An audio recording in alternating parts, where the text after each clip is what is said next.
Whoops, I apologize for that. I forgot to add myself to the stream. So these are what I got today. And also, welcome to the replay crew when they join. But so this is the updated version of what I've already have. So it's the main difference is probably some updated text and instructions, but it's mostly the same. It's essentially the same braids, but newer pictures, better photography, I think.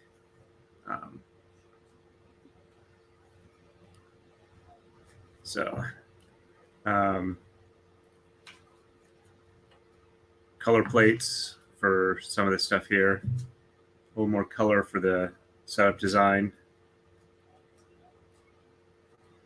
But I'm very happy with it. I'm looking forward to using it.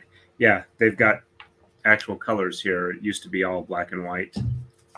Looking forward to looking through here, comparing it to my old one. And this is the other one I got. Again, I'm not going to keep it on screen very long, but just to give you an idea of what's involved with the pictures in here. This is all Japanese language. I'm going to be using my cell phone and Google Translate and camera on there to get a better understanding of what's going on with the book. Hopefully I'll be able to use it for like documentation for SCA purposes. So here's where we're on the braid. We're about 40 inches. Oops, I think somebody's got to come talk to me, so I'm going to mute real quick.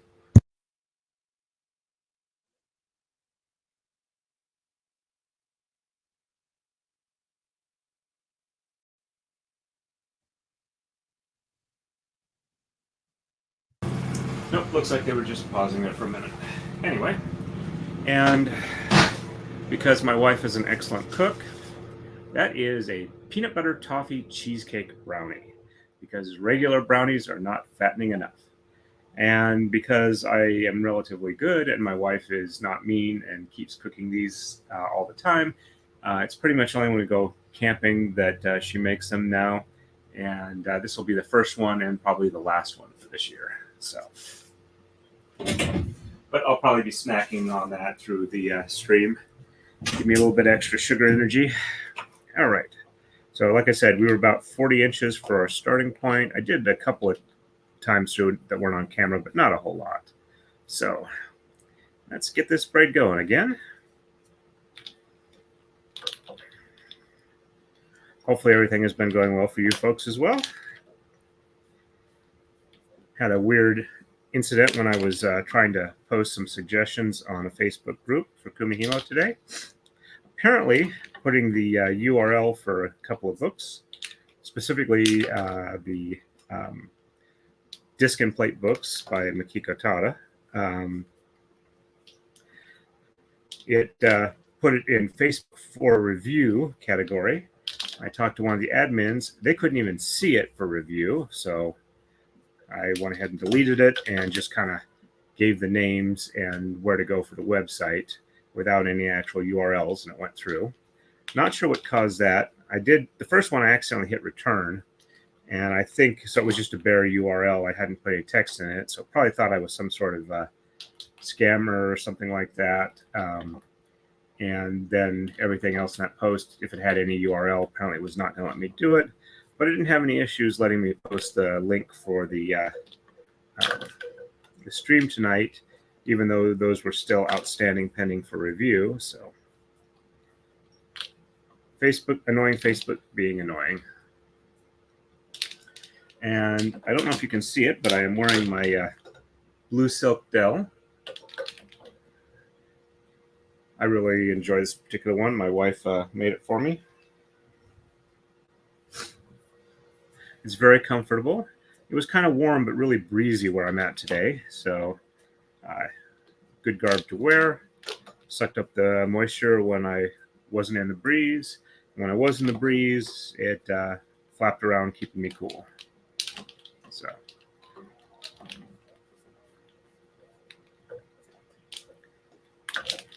And I'm wearing my nice boots too. Let me see if I can.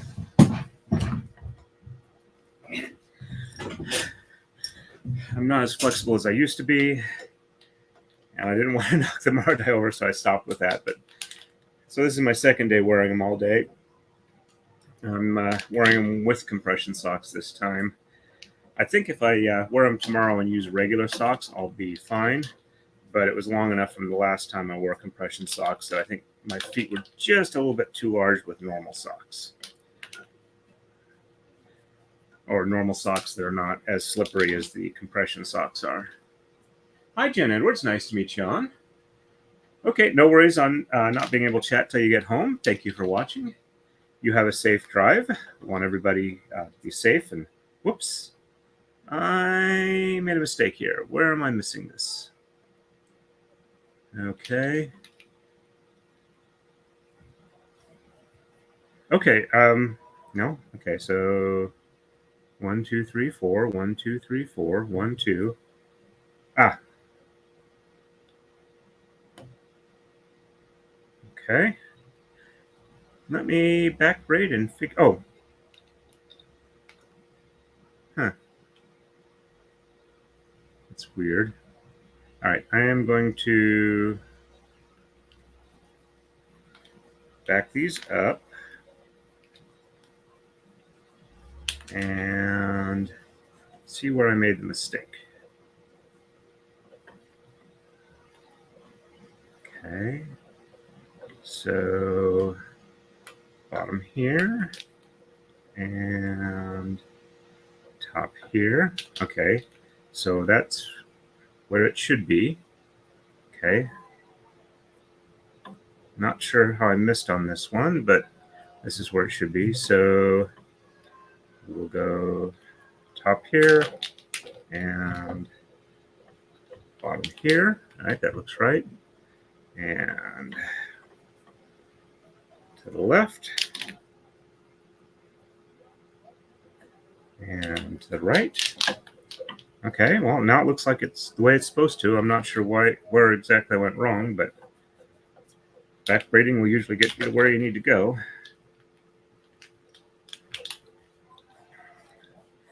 So, there is a Marudai class that I'm going to try and make tomorrow morning at the event here.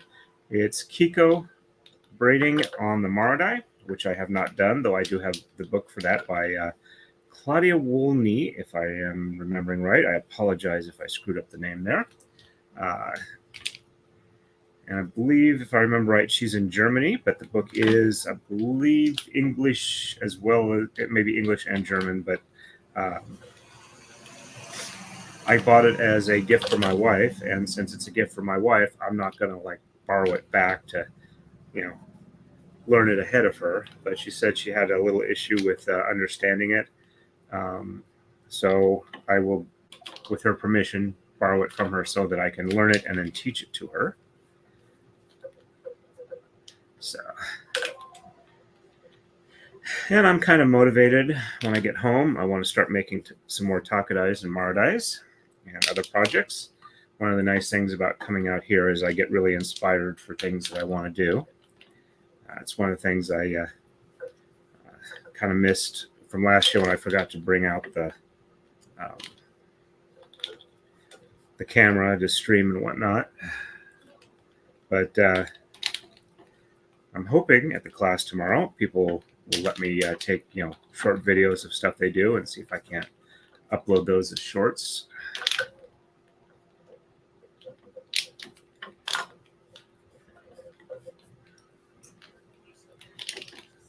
It's running a little bit late because dinner ran just a little bit long. I had to get back up here and get things set up. And I was checking how much data I'd used, but my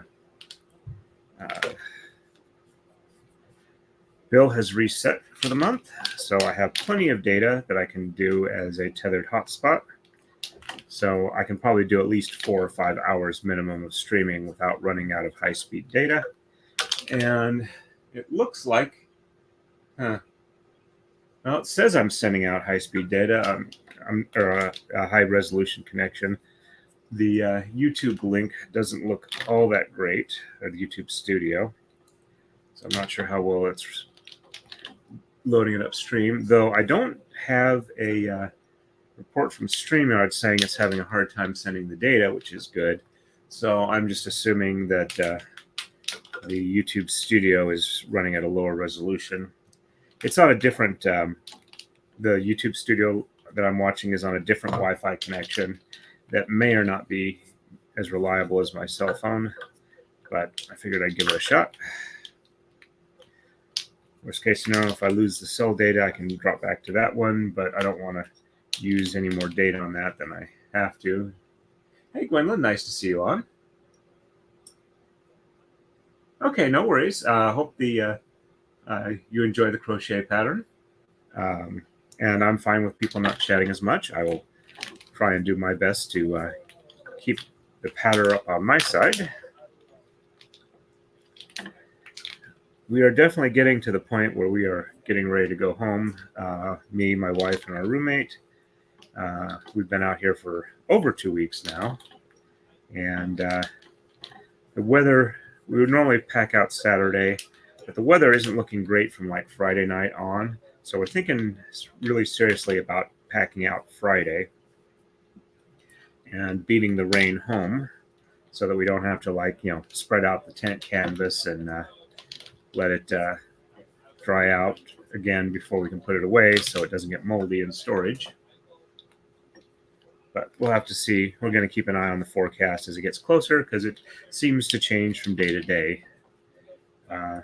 Any more than about like 4 or 5 hours out, and it's not all that reliable where we are. All right, I think I can go like one more time through, and then I'll need to start dropping the tama again. But I've been getting good night's sleep while I'm out here. Though I did get a bug zapper for our tent because there are a lot of bugs out here too. Nothing like waking up in the middle of the night and like trying to flip a bug off of you when you're half asleep. Fortunately, it's mostly like June beetles and Japanese beetles, which are like a smaller version. They're not great for the crops, but they're usually not bad for humans, though their legs and whatnot can get kind of scratchy. But they're not usually a hazard to people. Oh, did see a cicada on the outside of our tent this morning, sitting in the sun. It had just molted from its non-winged form to its winged form and was letting the sun dry it out a little bit, firm up its carapace before it went flying. My wife likes cicadas probably quite a bit more than I do. They don't bother me, but I was really surprised the first time I saw one when I was out here for my first Penzik in 1998, I believe it was, and looked like a small airplane almost compared to the size of bugs I'm used to seeing. But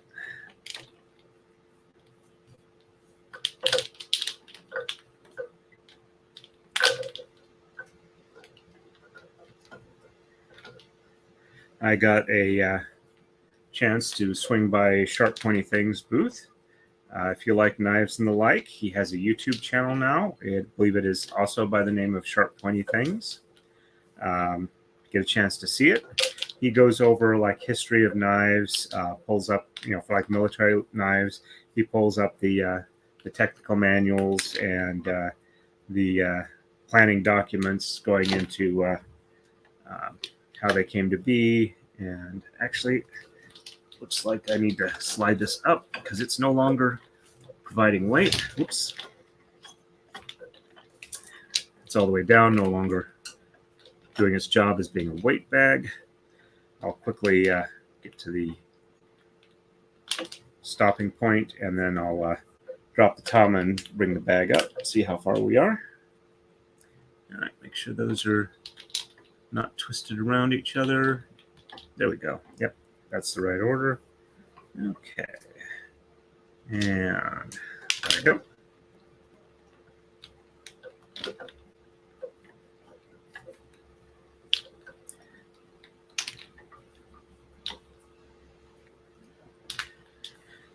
I did not chat either Rob or Ian this last week, mostly because I was kind of tired and sleeping before they really got their shows going.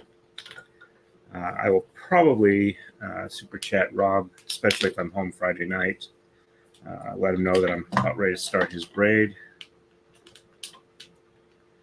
Currently, we are at like 861 subscribers. Still somewhere around like mid 1600, low 1700 watch hours. So a couple of decent streams will hopefully bring me back up. Most of those watch hours have been like since September of last year, or October. So I should be able to build fairly quickly.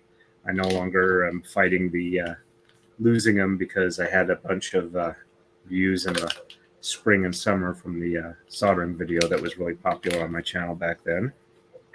Got a lot of negative comments on that, but people did watch it.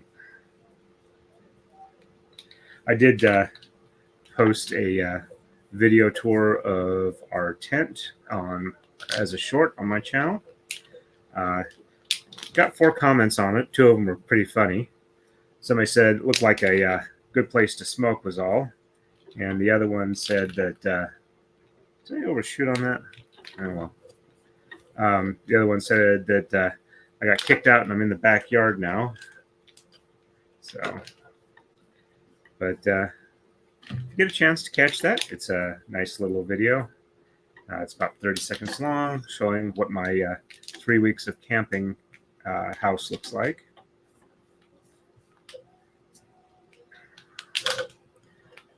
Okay, we're getting close to where I'm going to put the tama down, because they're getting kind of short, a little hard to handle.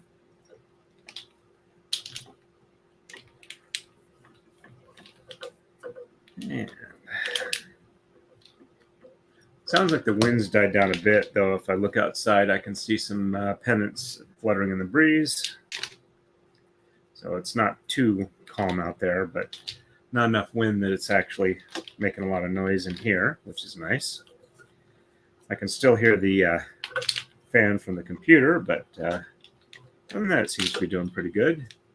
And I got a fairly directional mic, so hopefully that will cut out a lot of the extraneous noise. All right, we are ready to drop tama now. Okay. And my ear seems to be plugged up, and I'm hearing my heartbeat, which is getting distracting. So I might use a Q-tip in an improper way in just a minute off camera.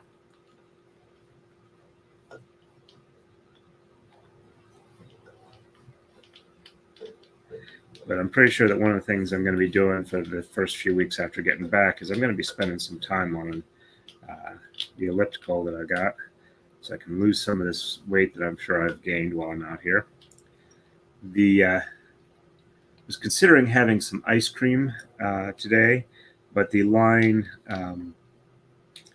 to the ice cream booth that's not too far away from here was like easily 60 people long, and it's like I just don't have the time for that, and I don't need the calories anyway, so good for me, I guess.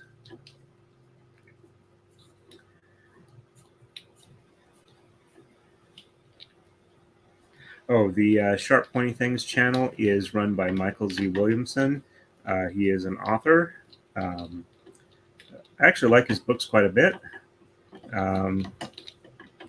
He's known for the Freehold series, which is different than Heinlein's Freehold. And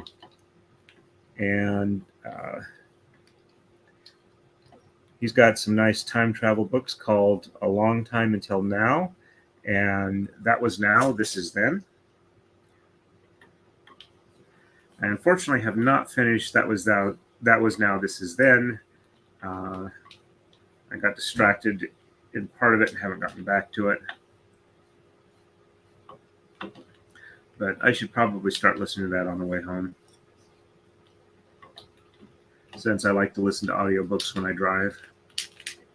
Since I had such a problem with my heel, I'm going to see if I can't run on cruise control as much as possible.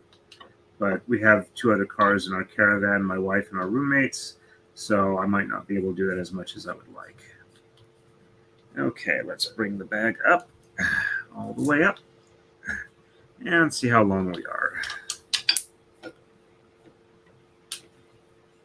3, almost 4. So that's about 40 inches there. So we've probably added about 4 or 5 inches. All right, halfway through the pattern, and I'll drop the rest of the tama, and then we can go back to warp speed again.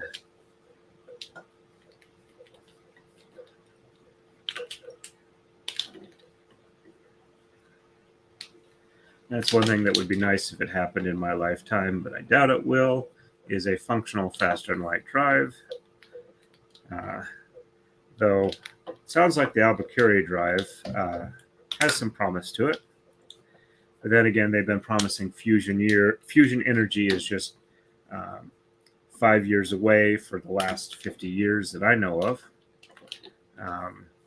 or 10 years away for the last 50 years.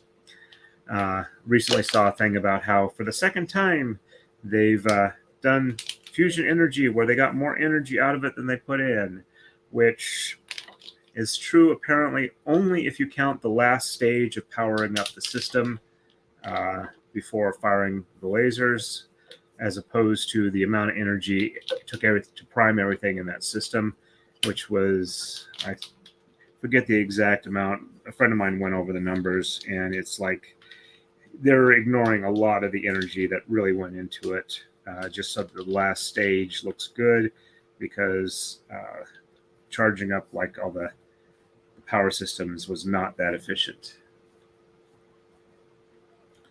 But it's a press release. You're trying to get investors or other people helping, contributing to your setup. The other thing I'm wondering about is how they're going to be able to build a system that every single nucleus of the atoms making it up within, whatever range of the core it is going to be hit by a high energy neutron over the next 20 years. Steel is not a good material for that because it gets brittle and swells and has other issues. But you're going to have to deal with the fact that your fusion reactor atomic structure is going to start looking like Swiss cheese, so to speak, in not too very long a time. So they're going to have to find a way to block high energy neutrons that don't have charges, that make it easier to contain, and maybe have some sort of automated, piece by piece, while it's still running, replacing every part of the reactor like a ship of Theseus. Sorry, I didn't mean to get too far into particle physics and fusion power.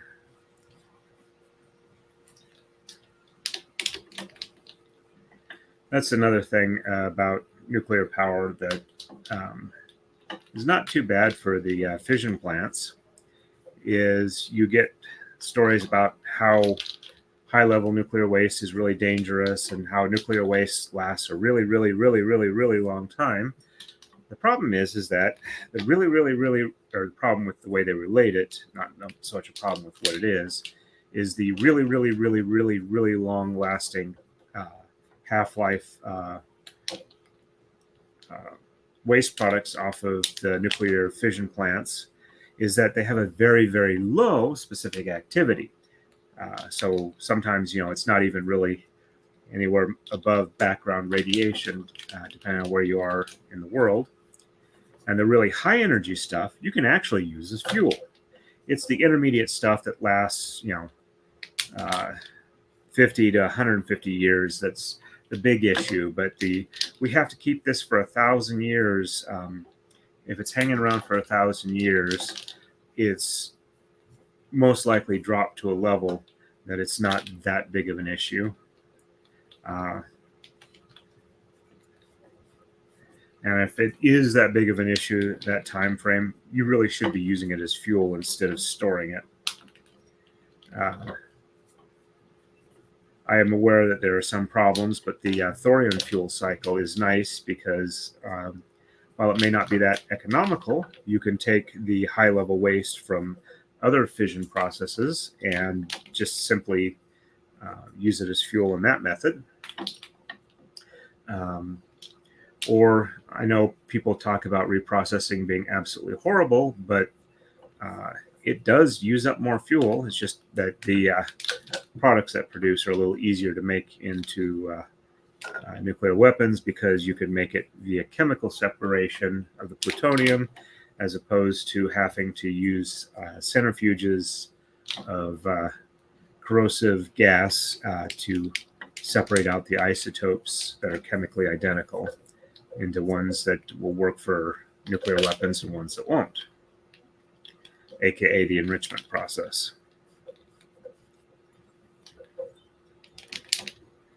I think that's all been fairly generic and whatnot. I'm not sure what YouTube's rules are in discussions of nuclear power, but I don't think that's one of their hot button issues. So hopefully I don't have any issues with that. I know a lot of people don't like nuclear power, but I think it's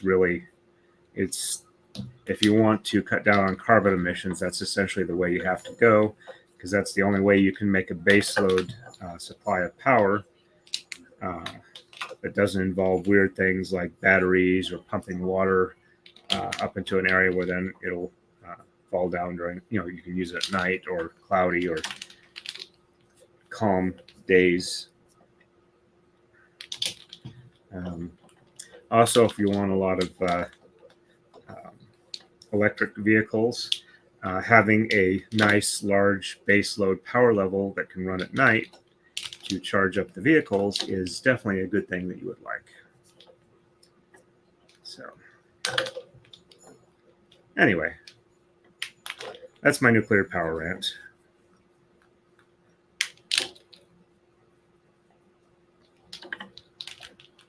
I actually do know somebody who works at nuclear power plants casually, and I will go with what he says over the other friend of mine who extols the virtues of the thorium fuel cycle.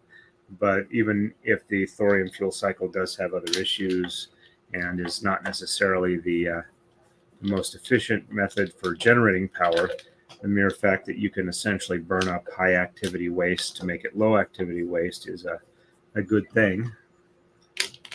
And if you can get more power out of it than you put in, definitely a good thing. So, hey, Equality, nice to see you on. Welcome to the stream. It's always good to see you here. I'm doing pretty good here tonight. We're about half hour into the stream. I'm still going strong. We started out at about 40 inches of braid, so I will definitely measure it before we end the stream, see where we are. I'm going to a class tomorrow. I might take the Marudai with me, and even though it's not what they're teaching in the class, might run that while the class is going on, keep my hands busy. And what else is going on? Had a very nice dinner. We had a sous vide tri-tip brisket, which was melt in your mouth tender. You barely even needed a fork to cut it. Carrots au gratin, potato gnocchi, and I believe there's corn as well, though I don't think I had any of that if I remember right. And the dessert was peanut butter toffee cheesecake brownies, because regular brownies are nowhere near fattening enough.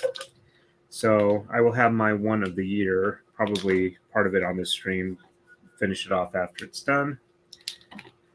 And got some new edition of a book I have for Kumihimo, and a new book that is mostly pictures and history. Just a second here. I'm going to pause the audio because my wife is here.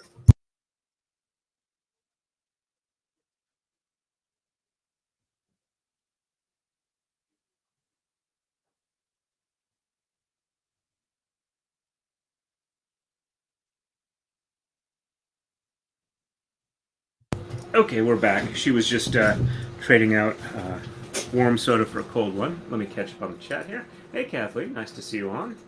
Got a chance to talk to Michael Z. Williamson today. That was nice.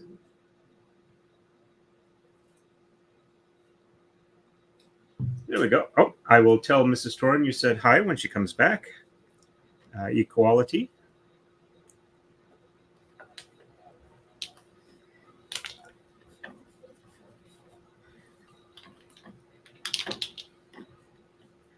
Sorry, pausing here real quick. The conversation is lulling because I'm getting back up to speed on this and trying to retrain where my thoughts were.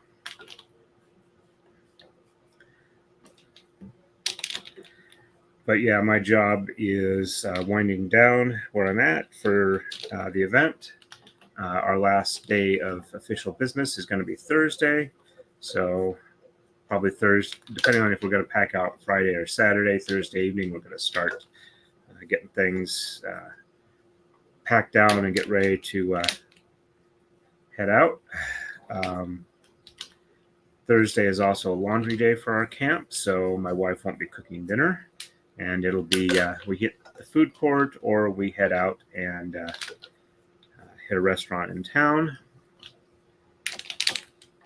And we've got a storage unit not too far away from here, so we tend to take that stuff out. And Mrs. Torin just left before I could say that equality. I'll tell her at the end when I head home tonight that you said hello to her. Yep, Mike seems to be doing well. It sounds like his lady and children will be up sometime tomorrow for the rest of war. He's got a Vardo now behind his booth, and it looks like he's doing a decent amount of business. So didn't get to chat with him too long. He does remember my name, which is nice to know, but I try not to be that annoying fan. So I tend not to chat too much in general online with him, but if I got something I think he needs to know or something that I think he'll want to know, I'll speak up. So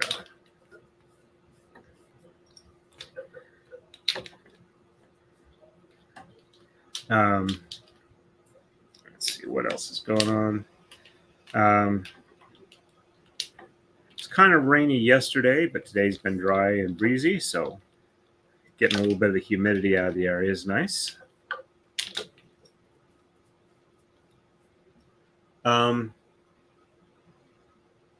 Vardo, as I understand it, V-A-R-D-O, is a name for like a small house-like structure on a trailer. It's not like a mobile home or an RV. And they don't usually have like amenities like plumbing and whatnot, but a bed, few things, maybe a refrigerator, whatnot. Let me give me a second here, and I'll see if I can come up with a picture I can do.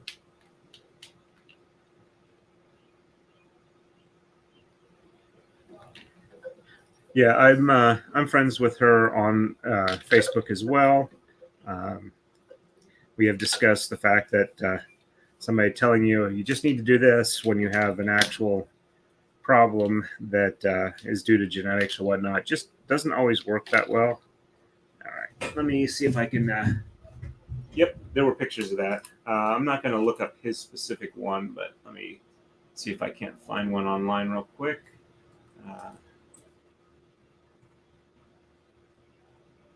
Vardo is Romani Wagon. Let me see if I can find a good picture for one. Yes.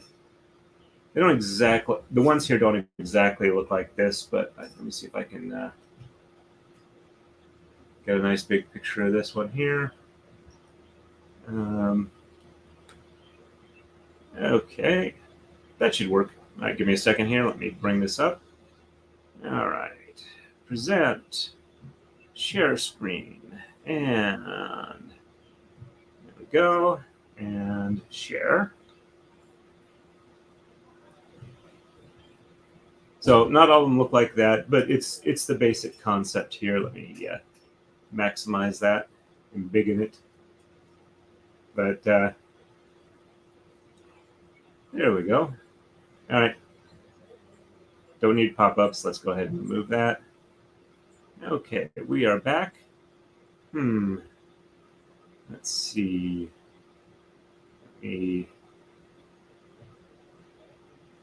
Stop that screen. There we go. Okay. Huh. Did I get the focus wrong? Let me see if I... yeah, I was out of focus. That's probably why my the replay wasn't looking that good. I apologize for that. I missed that. Wasn't close enough to that. Yeah, quality. I liked Ian's comment about he needs to embiggen things. If I remember right, that comes originally from South Park. It's like the large man that embiggens the small one, or something to that effect. I watched the first few seasons of The Simpsons, but never really followed it much further on. My roommate likes them more than I do, so she catches them, and I'll occasionally catch a bit of some episodes. My personal opinion is the show kind of jumped the shark somewhere around the 6th or 7th year. They're like about 32 years into it now. So, all right, we are about ready to drop tama again. Getting a little hard to move stuff around. Okay, the YouTube studio is still a bit fuzzy, but hopefully the feed you guys are getting is decent. I'm hoping it's only like downsampled it because the other data stream is a bit slow. I can take a quick look at Rumble, see what that looks like. All right. See if anybody's chatted on Rumble. All right. And let's take that live. Let's see. Okay, it's a bit fuzzy still.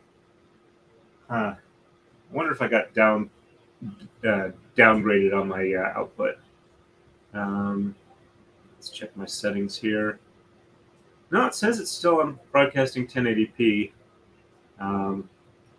Might just be the live feed, and hopefully... no,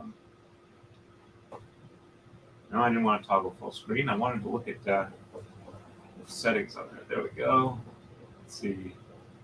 Quality audio. Okay, so that's not that great. Got some people watching on Rumble. That's pretty impressive for me. I'm not usually that much on Rumble. And let me take a look real quick back to YouTube stream. Let me go to, apparently it's not live. All right, so let's go live. Let me check the setting there. Okay, that's for 720. Let me bump that to 1080p. All right, so that should let me know when I've got a... Yeah, it's looking a little better. Do apologize for that. Let me see if I can't get... There we go. That looks like that's the right resolution now. Let's see what... I missed anything on here?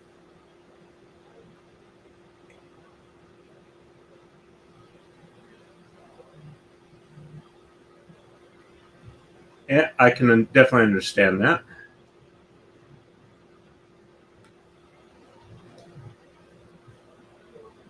Okay, catching up here. All right, I think I'm caught up with everything. Equality, I think she's talking about Simpsons, but I could be wrong on that.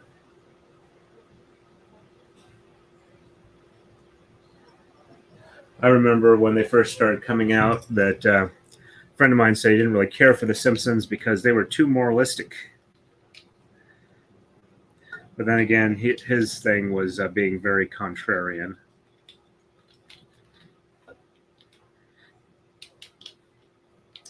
Speaking of friends that were a bit on the odd side, when I was at my previous employment, like just a couple of years in, I was on night shift, and we had a night shift tool room guy. And he was a pretty decent guy. He helped me on some projects I was working on. Didn't seem to mind talking to me. Had fun talking to him. And apparently, well, not apparently, I was there when it happened several times. He would just occasionally just start saying crazy things just to see how people would respond. I just kind of wait till he was done and then keep on talking with what I was before, and we just went on from there. But you could tell from watching his expression, he was waiting for somebody to go, "What the actual?" type response. But yeah, as time went on, the more I got to know him, the less he did it to me. But it's kind of fun watching him do it to other people and see how they reacted as well.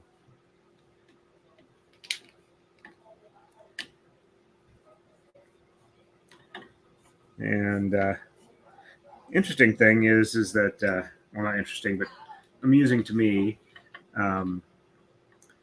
My new place of employment, one of the people I work with has the same last name, though apparently they're not related at all. But then again, where I live, there's a lot of people that have the last name of like Yoder and Moyer.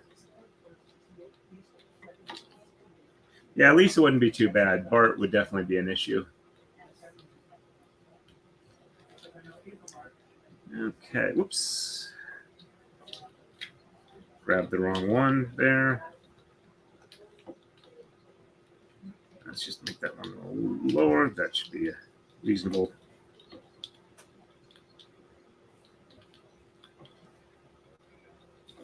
Okay, close enough.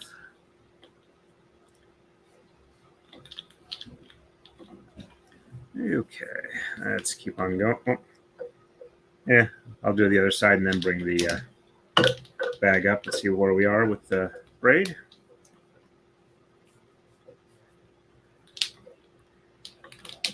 So I'm definitely making progress on here, but I think I'm probably going to need about 4 to 6 hours more than I am going to be able to stream to get this braid finished. So I will take this back to camp with me tonight, maybe, or maybe I'll just take it to the class tomorrow and then take it back to camp with me.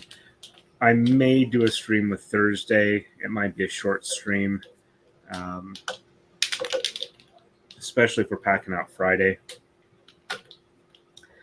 But yeah, I've pretty much got to wait till the evening because if I do it any earlier and try and do it in here, it's just going to be too hot. And I don't think passing over with heat stroke is a good idea for a stream, despite how funny it might be to some people. And I don't want to do it way too early, which means if we do go home Friday, I will probably, like 80% chance, have a stream Saturday and a stream Sunday getting started on Rob's braid because I'm really looking forward to getting that one going. Let's see, let me catch up on chat real quick here.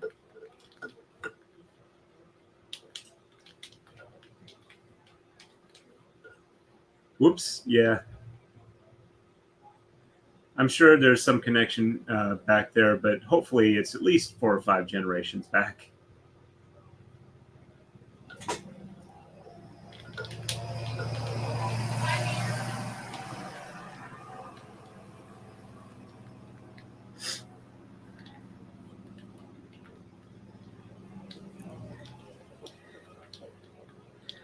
Yeah, I'd almost say that I'd be the last of my line because my wife and I are not having kids at the advanced age of our mid-50s.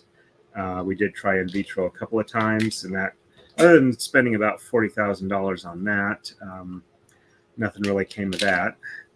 And we stopped trying when we looked at the numbers and realized that if we did have a kid, they would be needing to go to college about the time we would be needing to retire. And we figured, no, it's not fair to us or to them if we do that. And so we stopped. But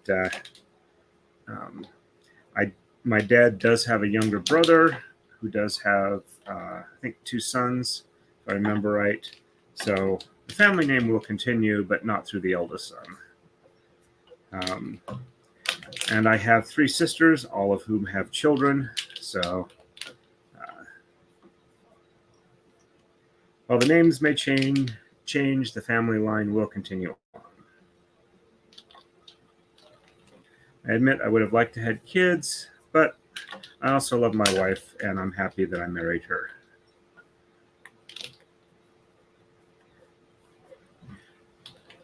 Right before I met her, she got fixed because, as she put it, her husband at the time would probably make a decent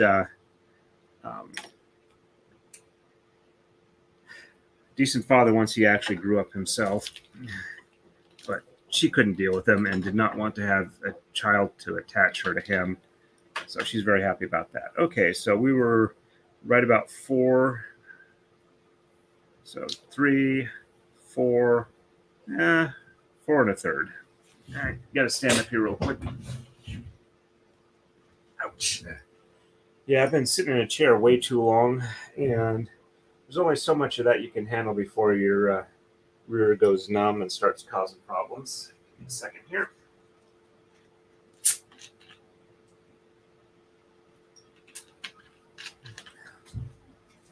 Well, something to drink, wet my throat. And it's time to grab the first bite of this delicious peanut butter toffee cheesecake brownie. That's what it looks from the side.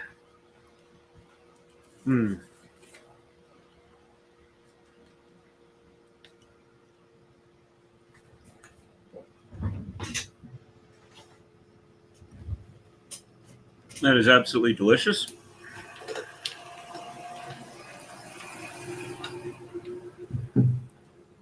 And if I don't brush my teeth within like a half an hour of ending the stream, I'm probably going to get 3 cavities as a result. It's tasty, rich, sweet, and oh so fattening. Which again is why I have it like once a year.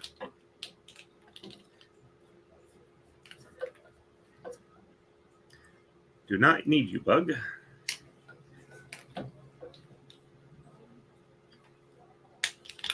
Okay. All right. Yeah, the camera's looking much better.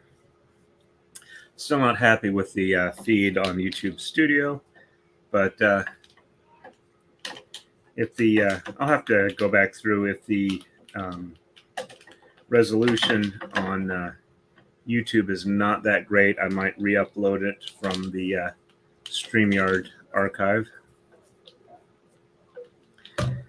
I store about 50. The level of account I have with StreamYard that runs me about $50 a month gives me about 50 hours of stored video. So every couple of months I go ahead and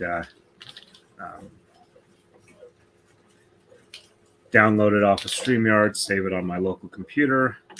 I really should build a NAS or something like that so I can keep an archive in the house and an archive out of the house. I don't think the level of carbonite I have at the moment will save video files. But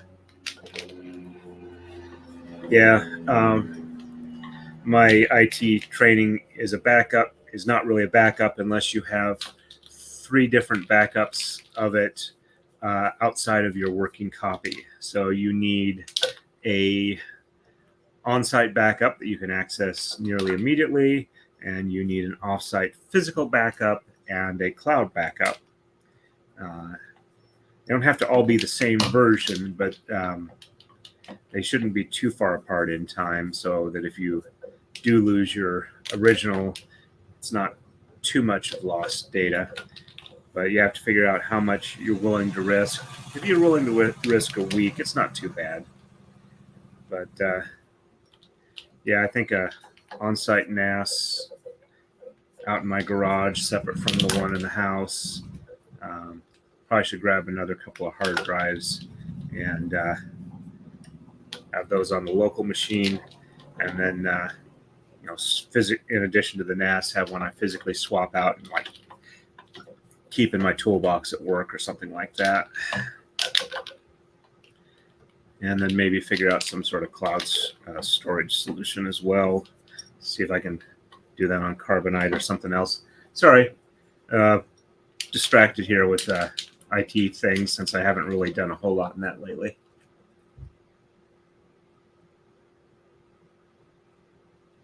Okay.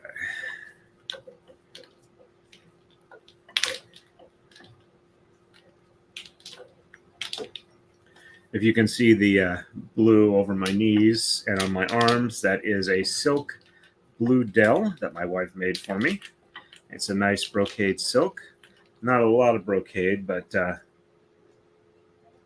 it's very comfortable, very cool, nice to wear in like humid weather.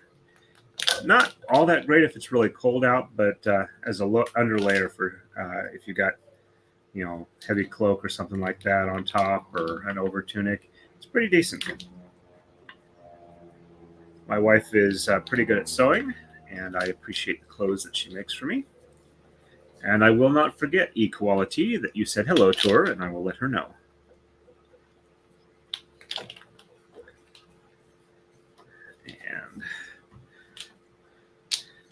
And since I'm at an SCA event, it's on a different machine. I'll worry about it later. But I went ahead and created an update graphic of my SCA arms, which is a dragon's grant, basically a rampant dragon facing left on a lower field divided upper left to lower right, blue background, white dragon, and the upper right field is 3 blue harps on a white background.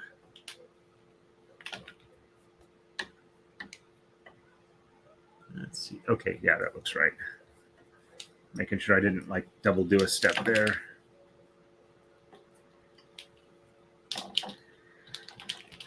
Unfortunately, I don't know if it's the weather out here or whatnot. Even with my wake-up pills, I do get a little tired as I do these streams and lose a bit of visual focus. But I think we're almost an hour in. I think I can do at least an hour and a half and hopefully 2 hours. I'm definitely wanting to work on getting this one done. The tama is showing definite signs that I'm unrolling them quite a bit, which is good. When I get home, I think I might go ahead and try and do the compilation time-lapse videos for some of the Maru-dai braids I've done, like I've done the takadai braids. Oh, that was something I want to mention.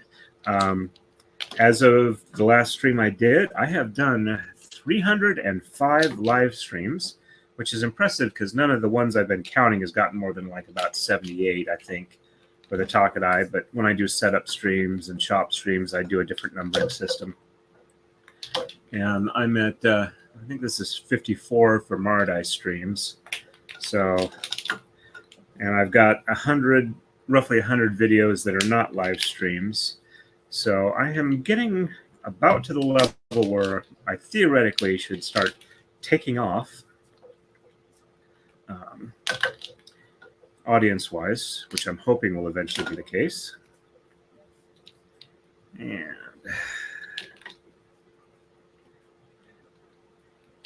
let's see, we're doing pretty good here.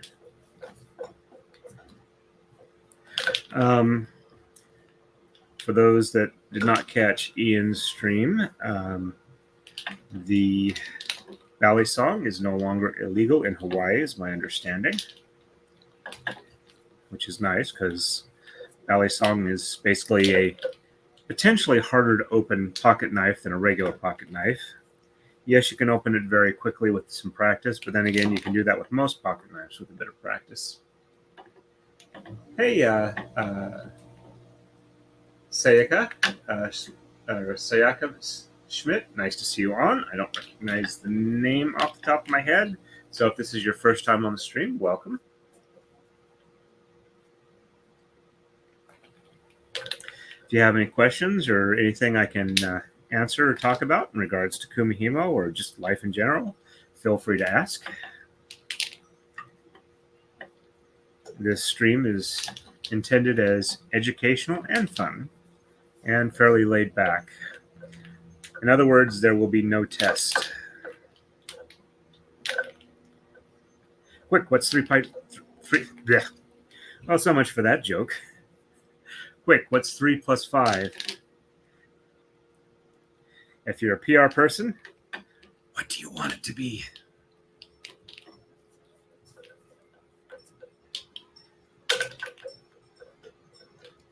Yes, I tell very bad jokes. And I flub them up, too.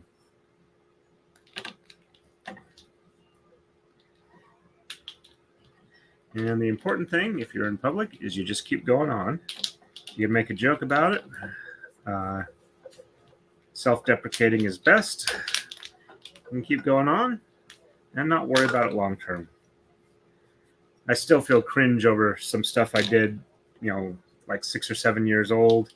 Like, oh wow, I really didn't mean to do that. That screwed up horribly. And it still pops up in my head. But stuff, once I've kind of gotten into the mode of, this is public. If I get embarrassed, I get embarrassed. We'll just keep going on. This stuff doesn't bother me anymore.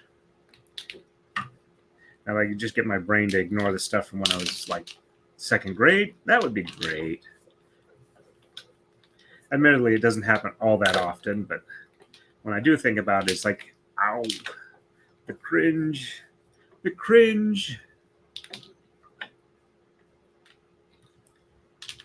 Oh, I had mentioned in the earlier stream while I was out here that water pump went on my car, had to get that fixed.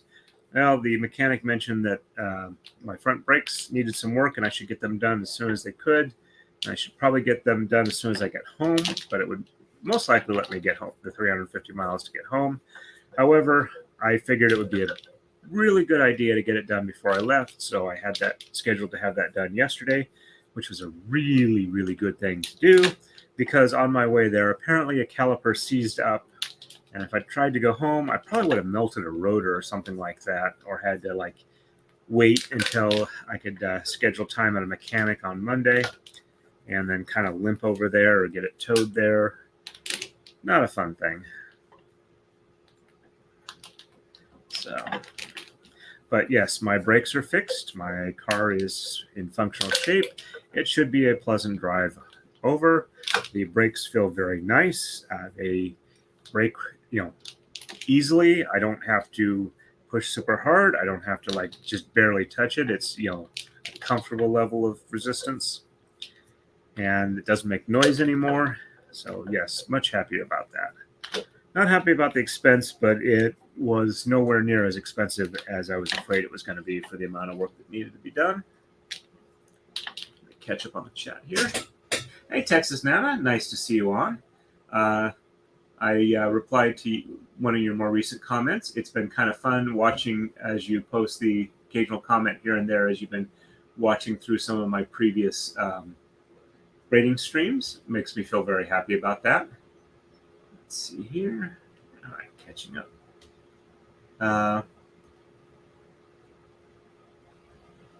Okay, that's good to hear, Kathleen.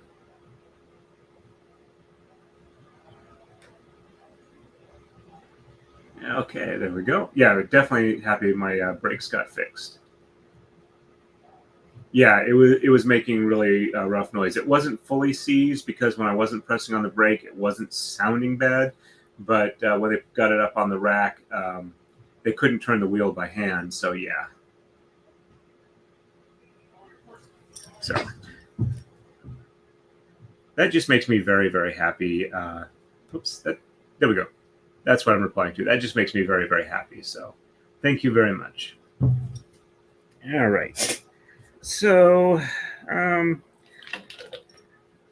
see. The bag is. I can go two more times. It's definitely getting up there in length. All right. This probably is not the best top to wear while doing this because the sleeves are a bit flowy. But having to be very careful, like when I ate lunch today, which was wings, not to accidentally dip my sleeves in the sauce. Not that the sauce wouldn't be tasty, but it does take a little bit of effort to clean it out of fabric. And while I'm sure I am nowhere near Ian's temperature tolerance for spicy things, I definitely enjoy the fact that I can reliably get, the quote-unquote hot wings and not feel at all uncomfortable eating them because they taste pretty good. And I do like the taste of spicy things when they go for flavor as opposed to just strictly heat. But you do need a fair amount of heat tolerance for some of the nicer flavors. but they didn't taste chemical at all. They were spicy, but I would rate it on my personal spice scale, where 1 is no spice at all. 5 is hot enough to make me uncomfortable. 8 is I don't want to eat it. And 10 is my face is melting. It was probably maybe like a 2.5 to me.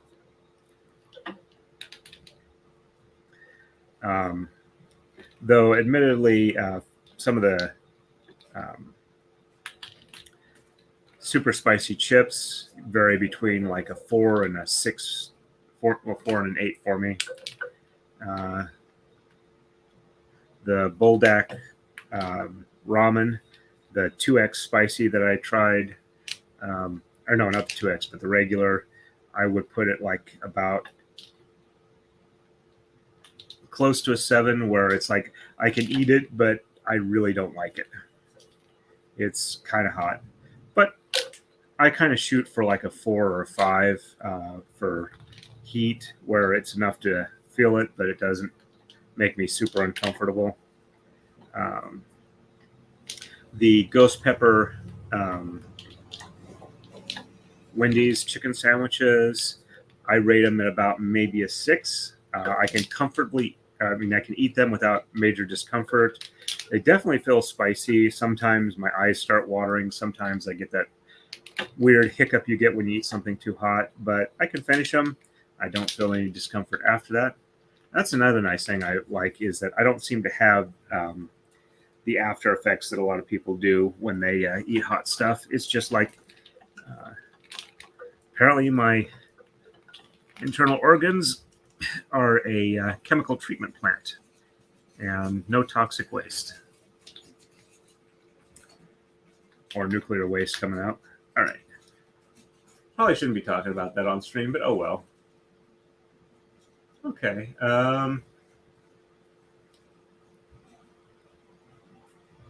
Do not recognize the name of the lake. I'm assuming that's is that the amusement park near Allentown? Well, hello.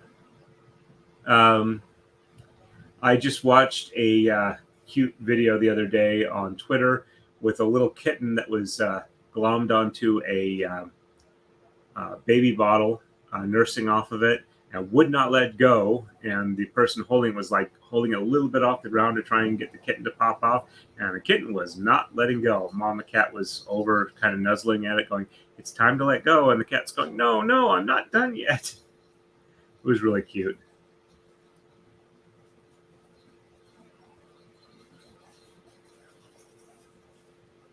All right. Let's go ahead and drop these tama.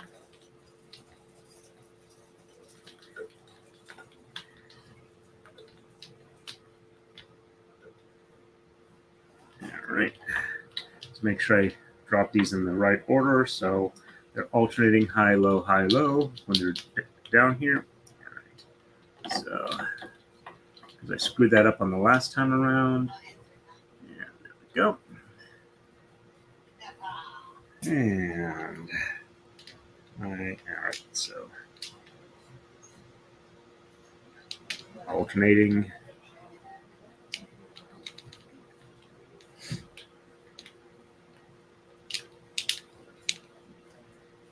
All right, low side's done. Now to do the alternating high side ones.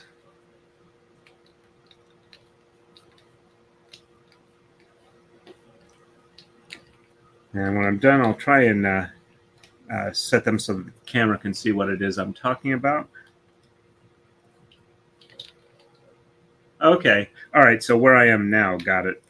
I don't know where that amusement park is then, or the lake. I am just across the highway from Lake Arthur, or Lake MacArthur. I think it's Lake Arthur. And I'm currently roughly midway between Butler and Newcastle. All right, there we go. And okay, so The goal is when they hang like this. So they can be next to each other, but not like clack each other, where if they were like that, it would be, they'd take up more space. All right. Yep, that's the correct order for those. Okay. And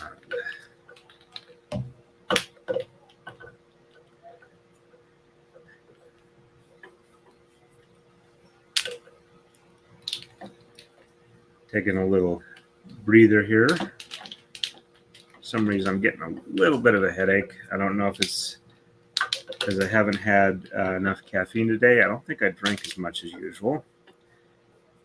Thinking when I get home, I might go ahead and try and switch off of the caffeinated diet soda and just go with seltzer and caffeine pills so that I get my RDA of caffeine and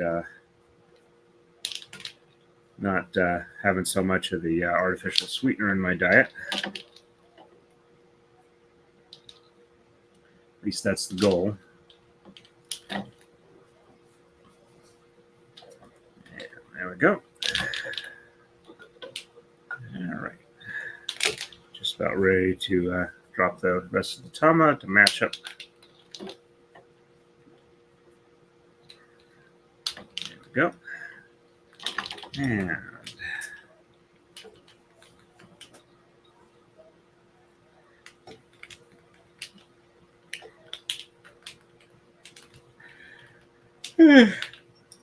sorry for the yawn. The music in my head, which I don't try and sing that much because I know my voice is not great for that. I have a hard time holding an actual real pitch. I can hear that I'm off, I just can't get it on. But the music that was running through my head was the music from Danny Elfman in The Forbidden Zone, which is a really weird movie that you probably should never watch. All right, let me see. That is not a silly. Oops, sorry. That is not a silly question. It depends on the braid. Depends on what I'm doing with it. This one here is relatively easy because let me see if I can focus in on it much better. I think I can. Let me drop this down so I can explain it. All right, let's get this nice and close. All right, and let's get the focus fixed here. Okay, so on this particular braid, when you look at it, the topmost threads are the ones you've moved most recently. The ones that are really kind of deep down are the ones that need to move next. So if you know the pattern and you look at the top here, you can actually just kind of see which way you need to go. So if these going this way are top, then the next one needs to go this way and this way. And I kind of build up a mnemonic in my head as to this one, it's top, bottom, left, right. So I go to the top this way, then I go to the bottom, and then I move it to the left, and then I move it to the right. Go ahead and get this back up a little higher so the focus is a little, you can see more of what I'm doing. All right, give me a second here. Sorry. Got my arms stretched out pretty far. All right, let me bring this back into focus again. There are other braids that are more complex, like some of the, oops, that needs to be a little taller than that so you can see the whole Marudai mirror. There we go. All right, bring that into focus again. I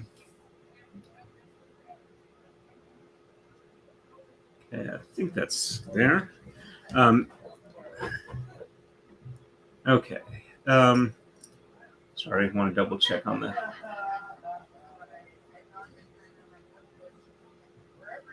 Get the camera as in focus as I can. On some of the takadai ones, what I do is I will mark or memorize or even take a picture of the screen where I'm going from, that my next move is, so that when I start back up, I know where to start on it. Some of them, the pattern is short enough where it's like the Kiko pattern. That was the tortoiseshell one I did. It's only 4 moves, so I will always stop at the end of that 4-move cycle. So I know where to start up, and I don't have to look at it because it doesn't matter. I'm just repeating the pattern over and over again. This is kind of a combination of the two of those. It's the same move in 4 directions, and I try and always stop in the one direction. And I have the split colors here where it's always black this side, it's always red this side, even though these ones change back and forth. So I can look at it and know where it is. But it really kind of does depend on which particular braid it is. But with some practice and some good practices as far as where to stop and to make notes and whatever, when you stop, you can pick up where you left off pretty easily. All right, let me back up here. There we go. Let's take that off. Let me catch up with the rest of the chat while I was trying to explain that. That is also useful depending on the braid you're working on.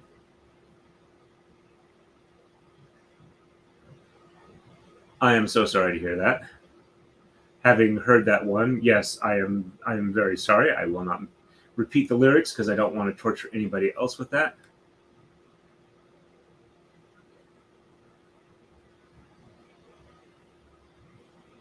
Woohoo! I got the idea across. That makes me happy.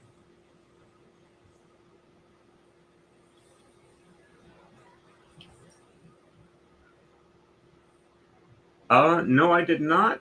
And I recognize the name, but I will have to Google that and refresh my memory.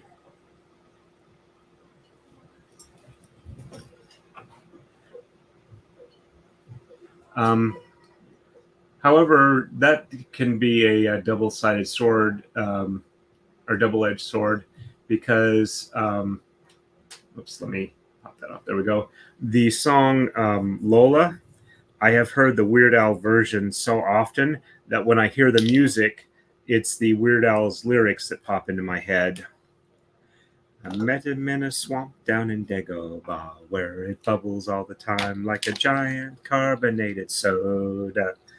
S-O-D-A, soda. Now you know why I don't sing very often. I do apologize for that assault on your ears.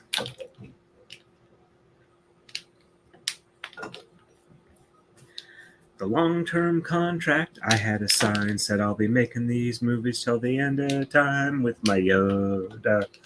Y-O-D-A, Yoda. Yeah, I'll sing with music, but I really try not to sing by myself.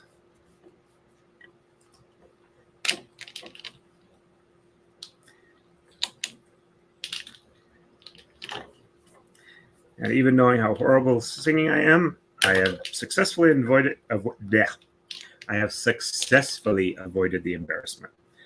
Honestly, you'd think I've been drinking with as much as I'm slurring my voice here, but nope, I have not had any alcohol, and I can't take it while I'm on my Provigil, and I'd much rather be awake than drunk.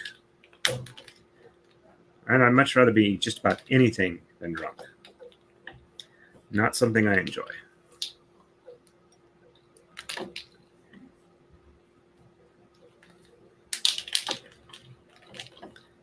Alrighty. Sorry, I didn't mean to diverge off into the weeds so far. We could go back to nuclear power if you want. The fact that you only get about 3% of useful life out of a nuclear fuel rod before it is decay poisoned with decay byproducts that prevent practical fissioning with it.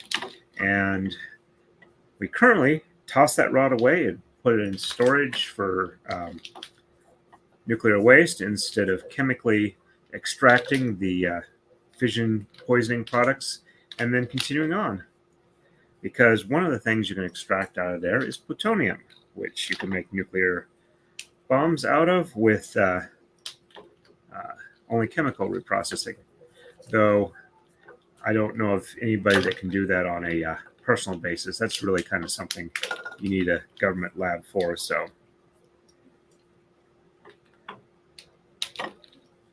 and I don't know about you, but I'm not working anywhere near fissile material that's radioactive enough and concentrated enough to be dangerous. I'm trying to get as long as I can without cancer or tumors.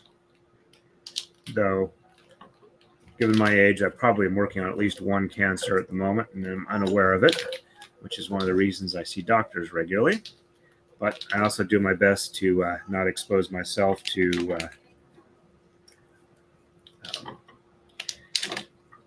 known cancer-causing agents or high doses of ionizing radiation.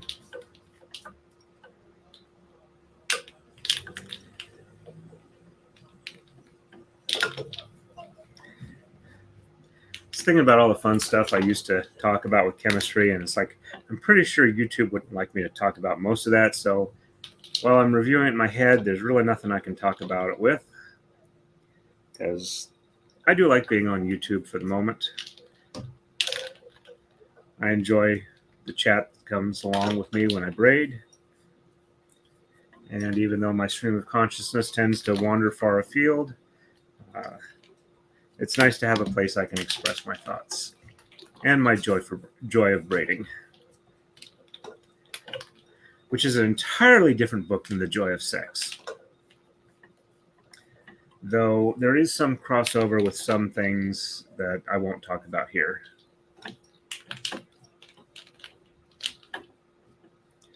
And no, those aren't things I do. I'm just aware of it because I'm fairly well read. And I have weird friends. And let me catch up real quick here, and then I will read the chat, see if I missed anything. And I do apologize in advance that if I ever do reach the day where it's difficult for me to keep up with the chat, it's going to be an issue because I do have to spend a lot of my eye time on the braid itself as opposed to the chat. All right, let me catch up here real quick.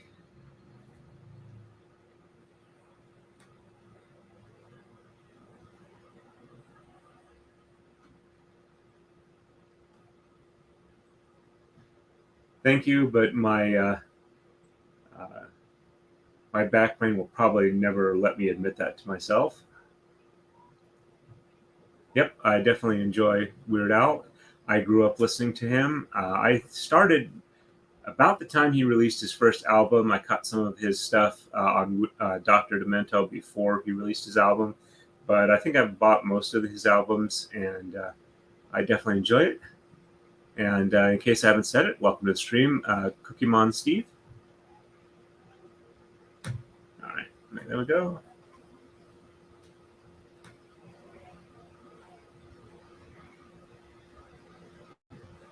Thank you very much. That's very kind of you. And my wife definitely doesn't like it when I sing Fish Heads or Existential Blues.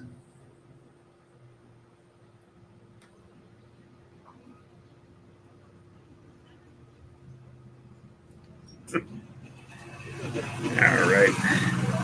Let's see. Yeah, we got a ways to go before I need to raise the bag up again. And we're actually about an hour and 20 minutes in. I'm still doing pretty good. I'm not that tired. I am, like I said, getting a little bit of an issue focusing, but not too bad. And I mean focusing my eyes on the braid. But I'm definitely enjoying myself. And despite having sat too long in a chair today, I'm not doing too bad in that regards either. I'm thinking really strongly about having another bite of that brownie.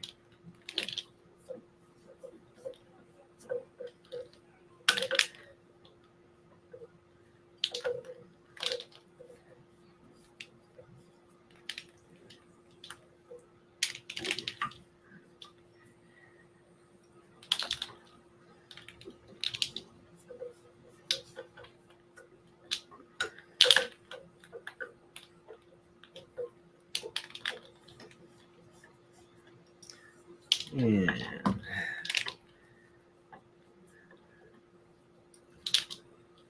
I think what I will do actually I'll do it now.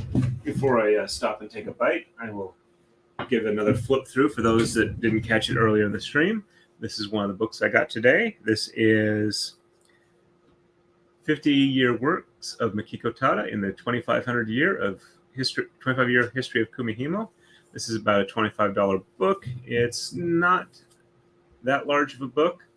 And I'm not going to stay too long on any one image because it's a good book. If you want it, you should buy it yourself. It is pretty much all Japanese language, but I have found Google Translate and pictures, camera, stuff like that is pretty good for that. But it starts off with like the Andean sling braids, and then it transitions after a while over into the Japanese medieval period braids. And then we move into like modern braids done on the plate and disc. And yeah, I'm definitely looking forward to trying to read the translation of this, or translate it so I can read it. I'm hoping there's some good documentation here so I can document that a lot of the braids that I can do on the takadai were done in the medieval period, the SCA covers. And I also got the current edition of this, which is the same book I have, that I think it's like the 1995 version. This is the 2020 version. And it's got essentially the same braids in it, but there's better photographs. And I think they're set up to be a little clearer as to braid structure. And as a matter of fact, let's see if I can find it real quick.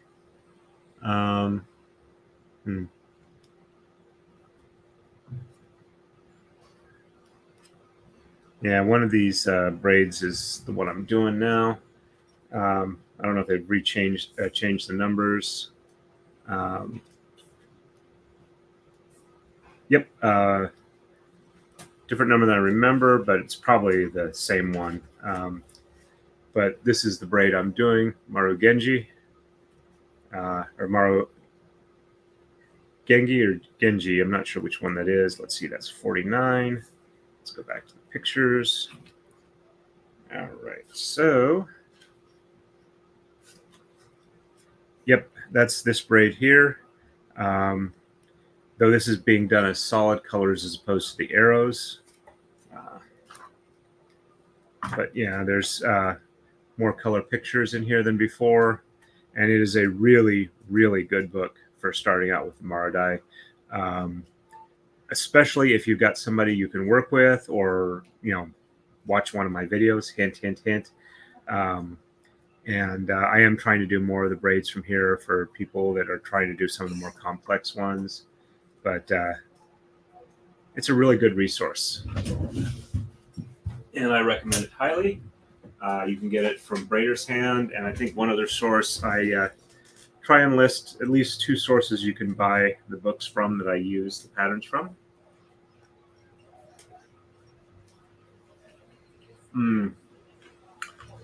Absolutely delicious. And this is my once a year time eating it. Oh, Kathleen, sorry. I got it on Braider's Hand.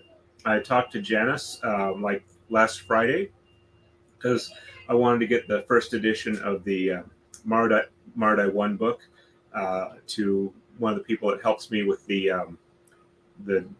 job out here that I do, and make sure it would get here. And I got the one, the 50-year book from her, and it was like $25.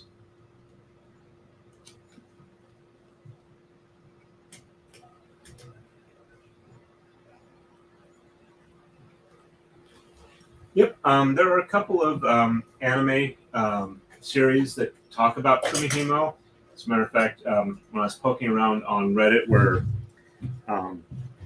when I picked Kumihimo as the group for that account, it gave me some anime ones too, and I figured, what the heck, I like anime. So I saw, there were some people that were asking about Kumihimo in anime, and the braid. The braid shown in one of the shows, how to do it. But yeah, I mean, it's not super integrated, as I understand it, in modern Japanese culture, but it has enough historical weight to it that it is, known relatively well, as I understand it. I mean, it's not something everybody would know, but if you talk to in a room of people, there's probably at least a couple of people that would know. I mean, I could be entirely wrong on that, but that's my impression. I would like to go visit Japan someday, but I don't know if I ever will be able to. Hopefully, if I do really well with this, the channel here, and make the connections necessary, that I might be able to go to stuff. When I was out here before the first couple of days, there was a lady I was talking to who said that there's a school that she's a part of that would probably like me to discuss the history of Kumihimo for the students there, like in a virtual setting or something like that. I think that would be fun and nice to do. Oops, I grabbed something wrong there. Let's see, what did I do? I did not get them separated far enough apart. That's why that didn't do it right. Alrighty. I guess I am getting a little more tired than I thought I was, but not too bad.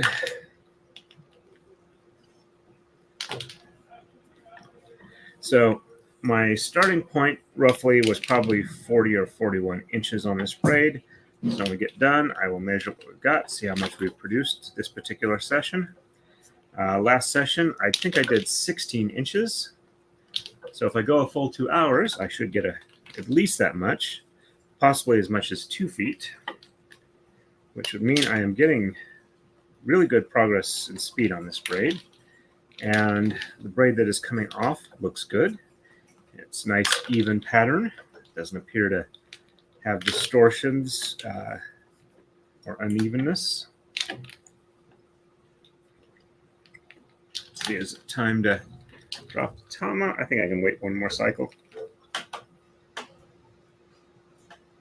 But as you can see, I mean, there's a little bit of stiffness that gives it a little bit of irregularity, so it doesn't hang just right. But once I'm done and it gets like worked around, that'll even out. But the braid looks, nice and consistent. I'm not seeing a lot of variation. I'm really happy with how this is coming together.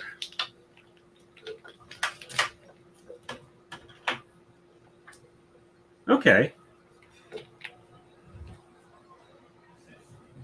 that's good to know. Thank you. I'm glad that I was able to help. And like I said, I'm going from impressions I've gotten in modern media and talking to other people. So being wrong on that, I'm not surprised at all. And it's good to know that it's not quite as common as I thought. Well, it's good to be aware that it's not as common as I thought it was. I will try and recalibrate on that.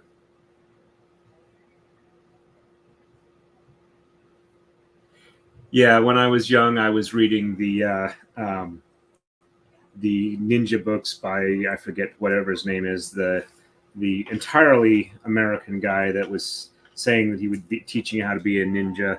And of course, once I got older, I realized it really wasn't that. Speaking of which, I'm going to mention something about ninja in a minute. Let's see. Yeah, a lot of the takadai braids are that I see done currently are mainly done as like obi ties. Let's see, let me catch here. All right. Yes, the braid, Gwendolyn, the braid is round. It's actually a little bit oval, and I'm not sure exactly why. I think it's the order in which I braid it, but as it gets moved around and manipulated over time, it becomes more round. So what I was going to say about ninja is, in modern media and whatnot, ninja have these super obvious black costume that's, this is a ninja. but my understanding that the way that image came from is I think it's kabuki theater, but it might have been a different form of theater. But I think it was in slightly or post medieval period, but like before the 1800s. They had people that wore all black that like manipulated set pieces and stuff like that, and you were supposed to just ignore them. Uh, they made things happen. They wore all black, and they had you had black backdrops to the sets. And then one director had one of the essentially prop handlers dressed in black, who was would played a ninja, and they did an assassination where essentially the knife appeared. As far as the convention would go, the knife essentially appeared out of nowhere, and the person in black was just supposed to be like essentially invisible, and it was just the prop handler that was doing it. I don't know if it was like supposed to be an actual character in the play or whatnot, but it was like an assassination by a ninja, and that convention of wearing all the black and stuff like that was just supposed to convey how sneaky and skilled the ninja were at avoiding detection. So a lot of the modern perception of what a ninja looks like was actually essentially a stage convention, pretty much distinctive to Japan, as to how they presented their stage plays. I may be wrong on this, but this was the story that was related to me, and it sounds like it's probably true, but I can't actually speak to how valid it is or not. But again, like I said, it makes sense to me. I could be wrong. If I am wrong, I'm happy to be corrected on that. But anyway, that's what I wanted to say about that when you were talking about, or somebody mentioned the prefecture being associated with ninjas. Thank you.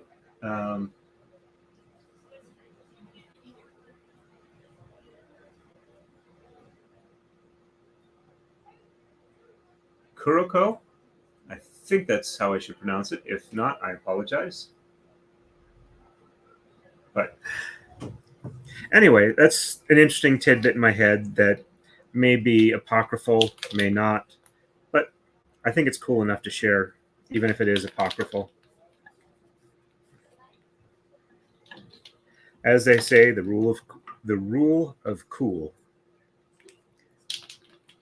But yeah, if nobody had done that before, and suddenly it happens, like suddenly, just out of the middle of nowhere, something happens that you're not expecting. The first time that happens it'd be really awesome to be there. Something entirely out of your expectation.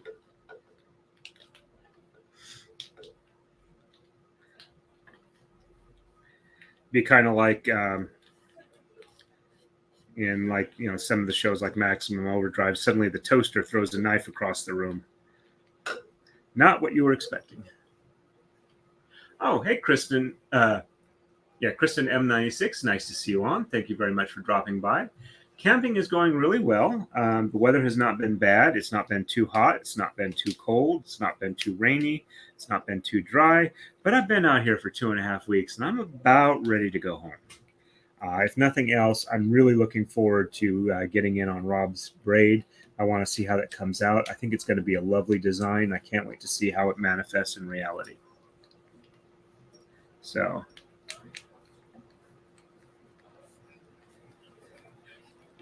but yeah, it's been a really nice camping event. I've been happy with it.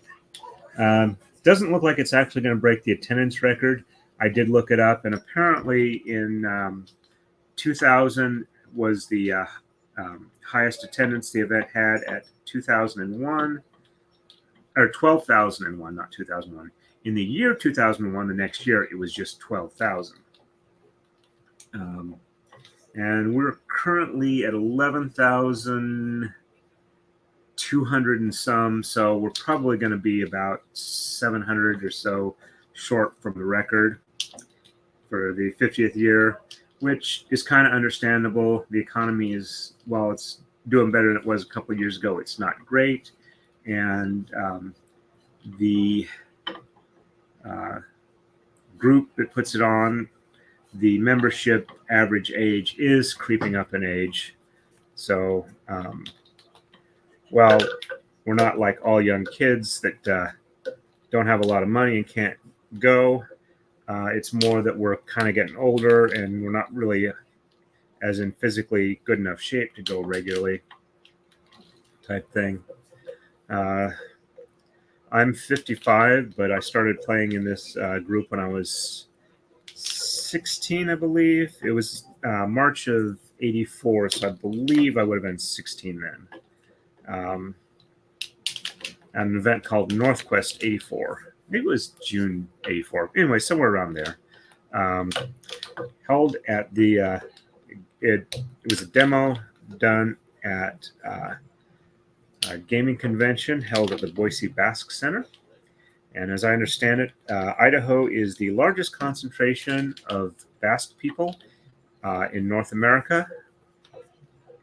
So when I was growing up, there were jokes about dating the Basque girls because if you did not behave yourself, they knew how to castrate using their teeth. They were sheep farmers. They would castrate sheep. All right.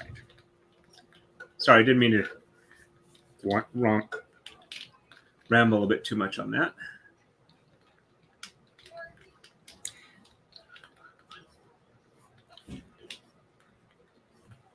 I am seeing a fair number of young people, so I don't think it's in danger of like dying out because it's stuck in one generation and not expanding into younger generations.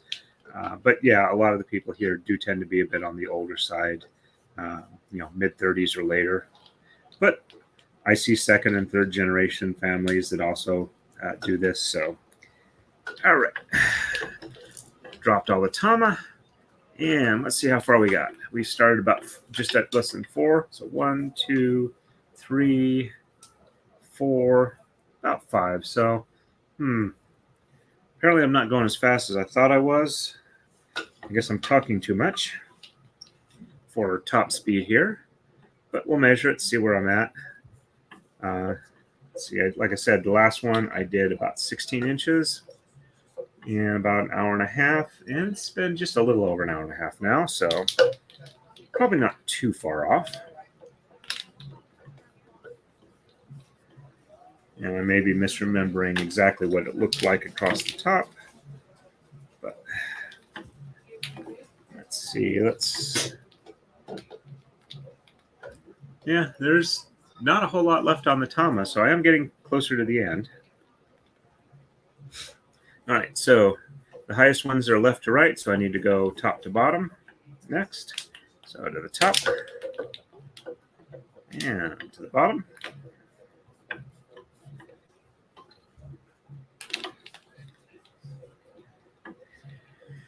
I kind of like to learn to speak and read Japanese, but I'm probably old enough. I'm not sure I have the neuroplasticity to pick it up without a lot of effort. And I'm not sure I have that much motivation to do it.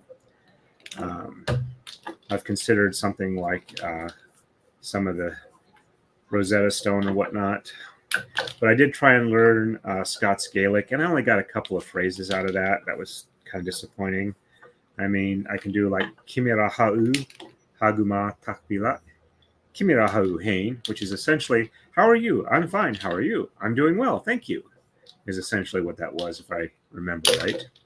But that's about all I can remember from that. And I have exactly one phrase I can remember of the Klingon I tried to learn, which is which is, where do you keep the chocolate? So but I know immersion is kind of the way to go. I also have a little bit of hearing damage, which makes it a little difficult for me to deal with accents, and I don't know if that'll translate better or worse for trying to learn a new language. So I kind of regret not being able to learn another language. I am unfortunately monolingual.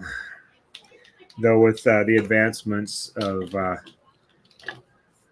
stuff you can get on your cell phone these days, when I've done consul work, I've had conversations with people who didn't speak English at all, but they had a cell phone that they would say what they wanted to say into it, and it would translate into spoken English. I would give them my reply, and they'd listen to it in the language they were listening to. I'm not sure if it was Spanish or Portuguese, but definitely something that will make things easier as time goes on.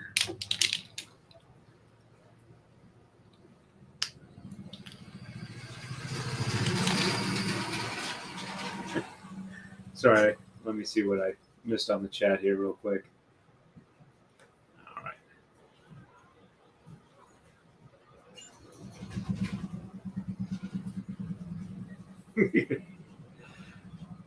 All right. Yes, where do you keep the chocolate is definitely an important question. All right. But yeah, okay. I have made a mistake here somewhere. All right.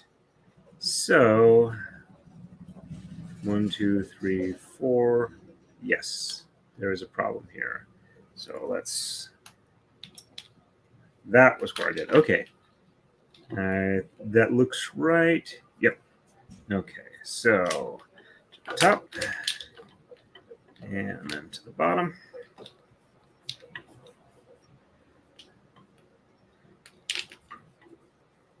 This is at least a nice pattern in that when you make a mistake, it's a fairly obvious one for this particular color combination and pattern.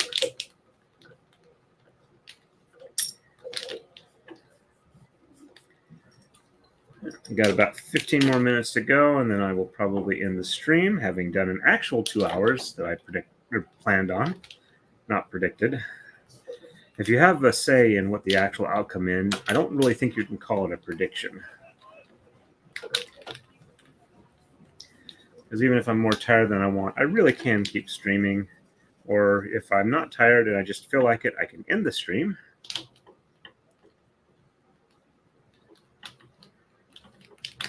All right. Yep, there we go.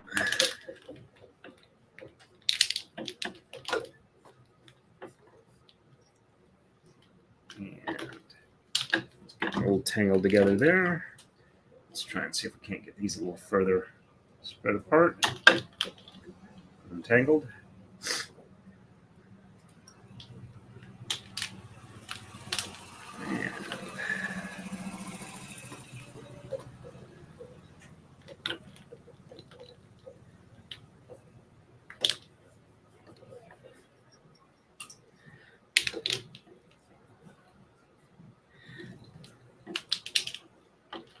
And whether it's accurate or not, I do want to thank you, Equality, for giving me the impression that I don't appear to have stumbled too far into the ugly American trope.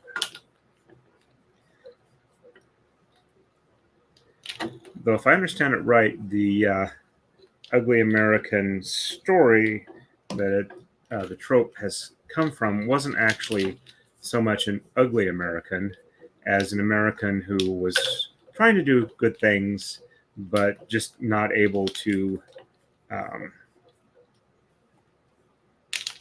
fit in the way they did it. They did good works, they just were not good at doing them in a culturally acceptable way in the country they were doing it in. I may be entirely wrong on that. I'm strictly going from things that I've heard in passing, because I haven't actually read or seen the story that it's based off, that trope is based off of. But anyway, I was trying to say that thank you, Equality, for not making me feel like a idiot when I don't remember things correctly, or my impression is inaccurate as to what's actually the case outside of my own country. I do try and pay attention to things going on around the world outside of the US, but some of it depends on things that you may not be aware of or sources you may not be able to read or hear and read or understand. And I can tell I'm really getting tired because my brain's just kind of starting to go blah, blah, blah, blah, blah.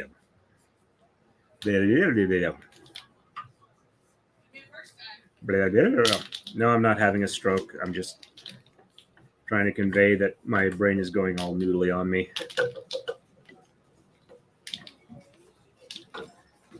Still, I did most of 2 hours without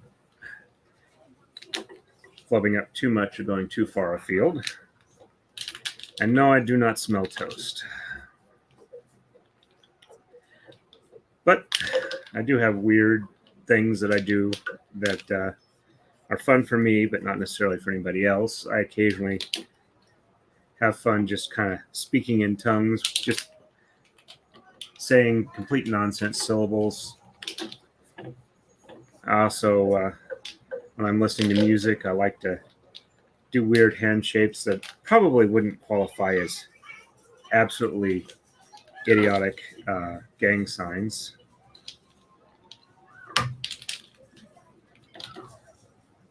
Kind of like trying to match the hand positions from Marvel Comics, Doctor Strange, spellcasting and whatnot.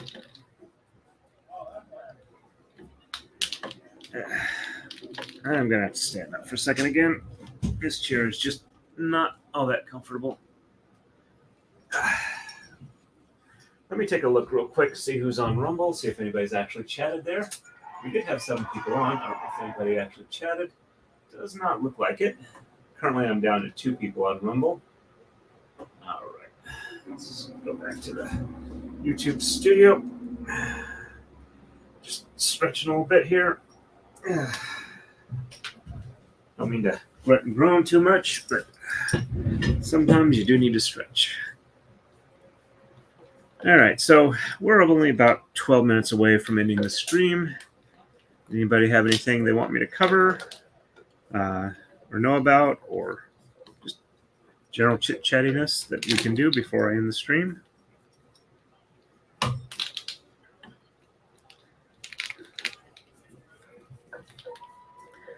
Though the one thing I'm not going to try in the remaining time I've got is explaining how time dilation works without getting into higher math, which I have done for a fellow student in my high school physics class. The only real axiom is that nothing can travel faster than the speed of light in a vacuum. Speaking of speed of light, Cherenkov radiation has always been interesting to me. It's that blue glow you get from around nuclear reactions when you have particles that travel faster than the speed of light in a medium other than a vacuum.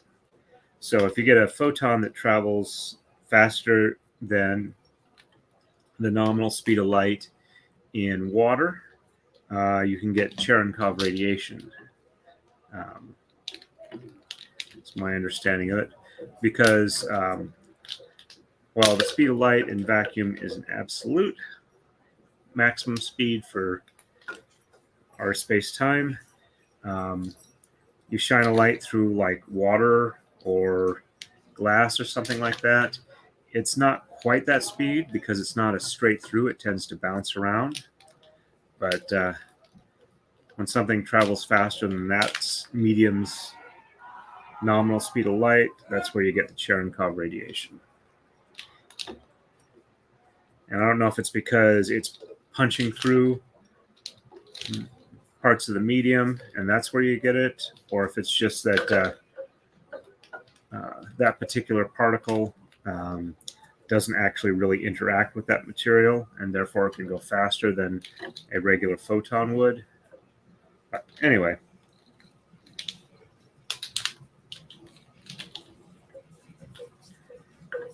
And yes, I'm going really random noodly brain right now. Noodle, noodle, noodle. Noodle, noodle, noodle. Noodle, noodle, noodle, noodle, noodle, noodle, noodle.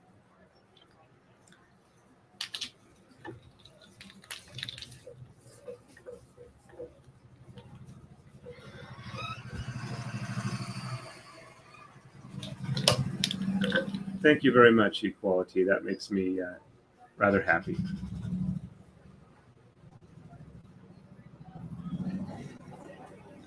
Okay. Yep, I went to the top.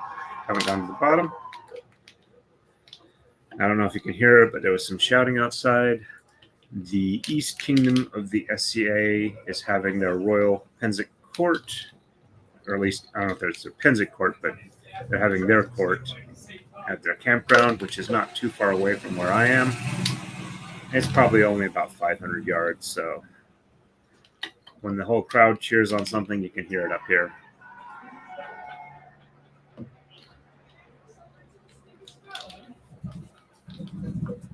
Oh, the shrimp, you're talking about the, they're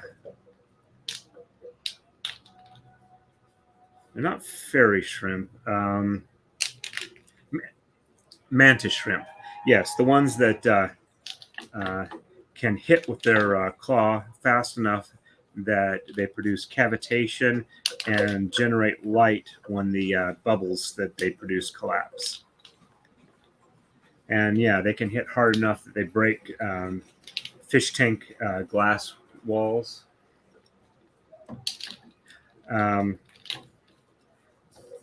The person who reads the Sad Cat Diaries also had a nice YouTube video on mantis shrimp. Also saw a video where somebody had a mantis shrimp pop into his canoe or something like that, and before he could get it out, it punched through his boot and broke the skin, and he was bleeding from his foot. So yeah, mantis shrimp, not something I really want to try and handle.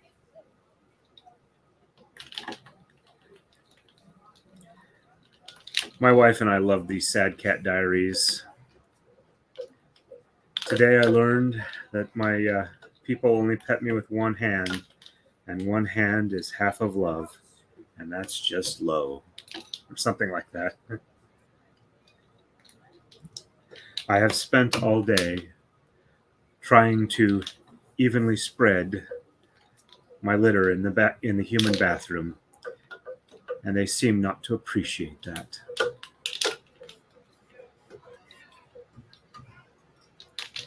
I am sitting here, and my food dish is only half full. I have complained to the management, but nothing has been done. I will soon starve. Yeah, I probably should have dropped the tama there, but let's see if I can't make it one more time around before it's too high and do it then. Oh, nope, actually I'm about the spot where I should be to do it.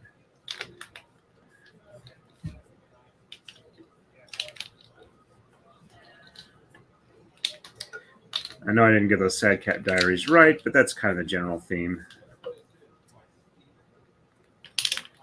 They wound up getting that guy to do, I think, Frisky's commercials.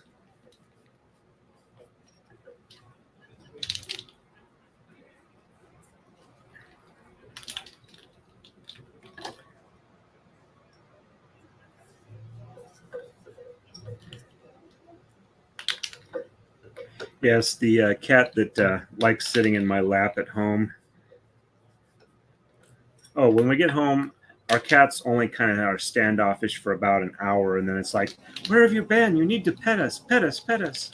But the one that likes sitting in my lap as his perfect, in my office chair as his perfect place to be, he tends to get petted with two hands, and he absolutely loves that. Too bad he's such a jerk to the other cats and everybody else in the house.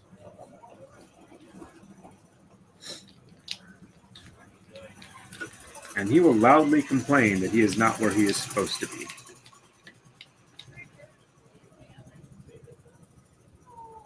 No, I have not seen Leon the Lobster's Adventure. I will have to remember that and take a look at that. Excuse me. I think I am definitely going to sleep well tonight.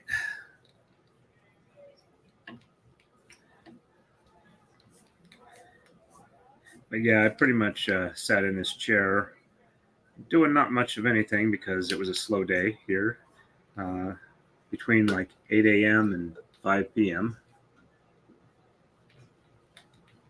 Except for when I went out to grab lunch where I had the chicken wings and french fries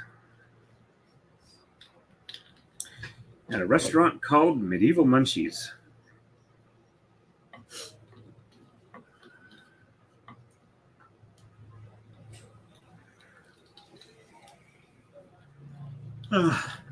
All right, I think I'm going to go ahead and get all these dropped down, measure the how much braid has been done, and then I'll call it a night. And like I said, I will possibly try one more stream. I might upload some short video interviews / videos of other people braiding. And then probably Saturday night or Sunday, I will be doing finishing the takadai setup and getting started on Rob's braid.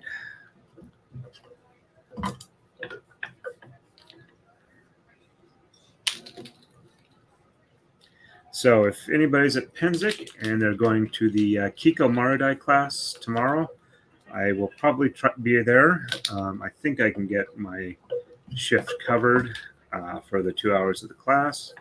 I probably won't be actually doing the braid in the class. I might be doing some of this braid there, just so I've got a Marudai in solidarity and paying attention to the class. It may be egotistical of me, but I think I'm at the stage of my braiding skill that I can kind of audit a class and still get pretty much all the benefit I need or that I can get out of it without actually physically doing it. Just because I've done enough. I have done enough different types of braiding that I can see to do stuff and integrate it into what I need to physically do. It feels kind of nice to be, high enough up on the game that you can do stuff reasonably well. Oh, Leon the Lobster sounds like it might have been amusing or might have been a disaster or both. Well, excuse me. All right. So after I get this down, I got to raise up the bag, get the ruler, and see how much braiding has been done. So our starting point is nominally 40 inches. Yeah. Let's see, raise this up. So we are, looks like about 1.5 inches. Yeah. Where is the ruler? Let me look real quick, see if I can't find it. If I can't, I'm going to be very disappointed in myself, nobody else. All right, let's see. There it is. It was exactly where it's supposed to be, not where I thought it was, where it had been left out. Okay. All right, so we're starting at 1.5 inches. And so that's 12 inches from here. And 24. And 36. And 48. And 55. So 15 inches we added tonight. That's pretty decent.